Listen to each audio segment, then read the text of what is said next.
माझं हे गोंडुलं बाळ इतकं गुणी आहे. सकाळी सकाळी उठते आणि पप्पापासून उठून मम्मी असं म्हणते आणि मम्मीचा लाडी-लाडी करते.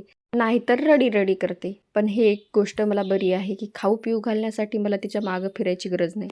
ती दुधात बिना काही कोणत्याही प्रकारची साखर वगैरे न टाकता छान दूध पिते आणि आज तर की खूप मज्जा होती, कारण का पप्पांनी तिच्यासाठी खूप छान सरप्राईज आणलं होतं आणि ते हे असे छान क्यूट असे 2 पेअर आणले होते शूजचे. एक पिंक आणि एक पोपटी-पोपटी.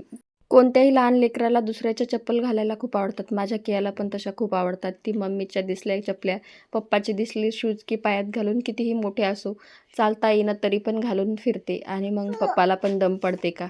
त्यांनी लगेच त्यांच्या लेकीला शूज घालून बघितले आणि दोघालाही आनंद मावता मावना. कियाला पण तर साईडला तिच्या दादाला आणि बाबाला दाखवायची खूपच घाई पडली. तिला तर ते दोन्ही जोडे एकदाच घालायचे होते. कसे काय ते तिलाच माहीत.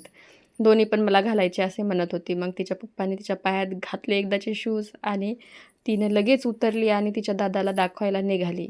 लहानपणी आपल्याला कुणीही काही छोट्यातली छोटी वस्तू जरी घेतली तरी किती नवल असते ना, दुसऱ्याला दाखवायची खूप इच्छा असते आणि गडबड पण.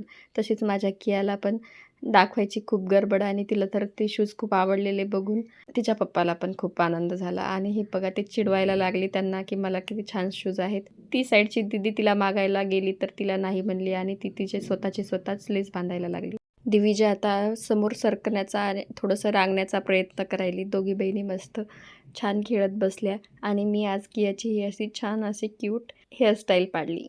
भेटूयात पुढच्या व्लॉगमध्ये. तोपर्यंत चॅनलला लाईक, शेअर आणि सबस्क्राईब करा.